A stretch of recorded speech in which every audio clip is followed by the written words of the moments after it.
সেখানে সে কিন্তু ষড়যন্ত্র করছে যে রাত অবিরাম করে যাচ্ছে।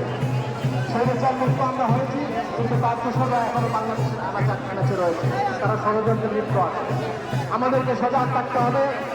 আমাদেরকে এই সরকারকে আমি অনুরোধ করব, আপনার চিরনীয় অভিযান চালিয়ে এই স্বৈরাচারের দোষরদেরকে অবিলম্বে আইনের আওতায় এনে শাস্তি দিন।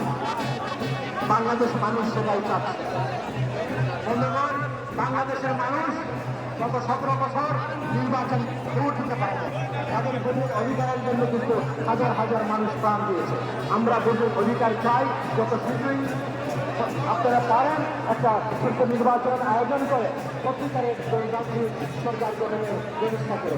এই প্রত্যাশা রেখে আপনাদের সবাইকে অভিনন্দন জানিয়ে সবাই ভালো থাকবেন, আমার জন্য দোয়া করবেন। বাংলাদেশ জিন্দাবাদ, বাংলাদেশ স্বাধীন দল জিন্দাবাদ, রাজায় জিন্দাবাদ, শহীদ প্রেসিডেন্ট জিয়াউর রহমান অমর হক, আমাদের নেত্রী দেশ শাসিত এবং খালেদা জিয়া জিন্দাবাদ, বাংলাদেশ খান আমাদের দলের ভারপ্রাপ্ত চেয়ারম্যান দেশ নায়ক তারেক রহমান জিন্দাবাদ জিন্দাবাদ।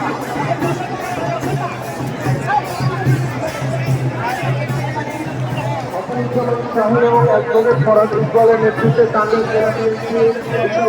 আমাদেরকে ধন্যবাদ।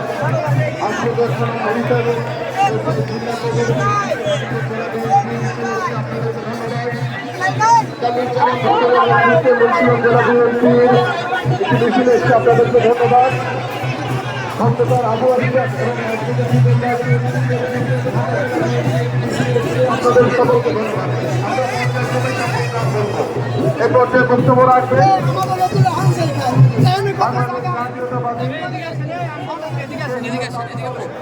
সংগ্রামী আহ্বায়ক জনাব আবুল কালাম আজাদ।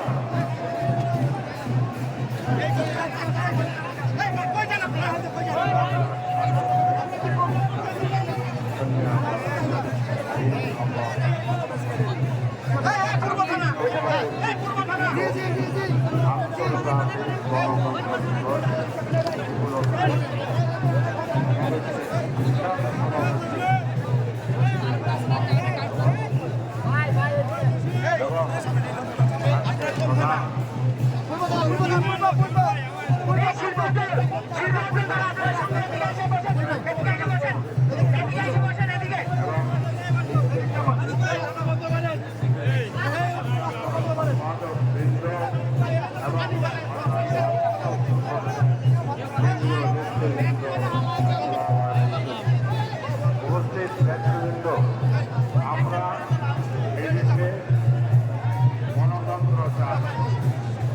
গণতন্ত্র না হওয়া পর্যন্ত আমরা ঢাকার রাজপথে সারা বাংলাদেশে ভারতে আন্দোলন করে চলব। যতদিন পর্যন্ত গণতন্ত্র পুনরুদ্ধার না হবে ততদিন পর্যন্ত আমরা রাজপথ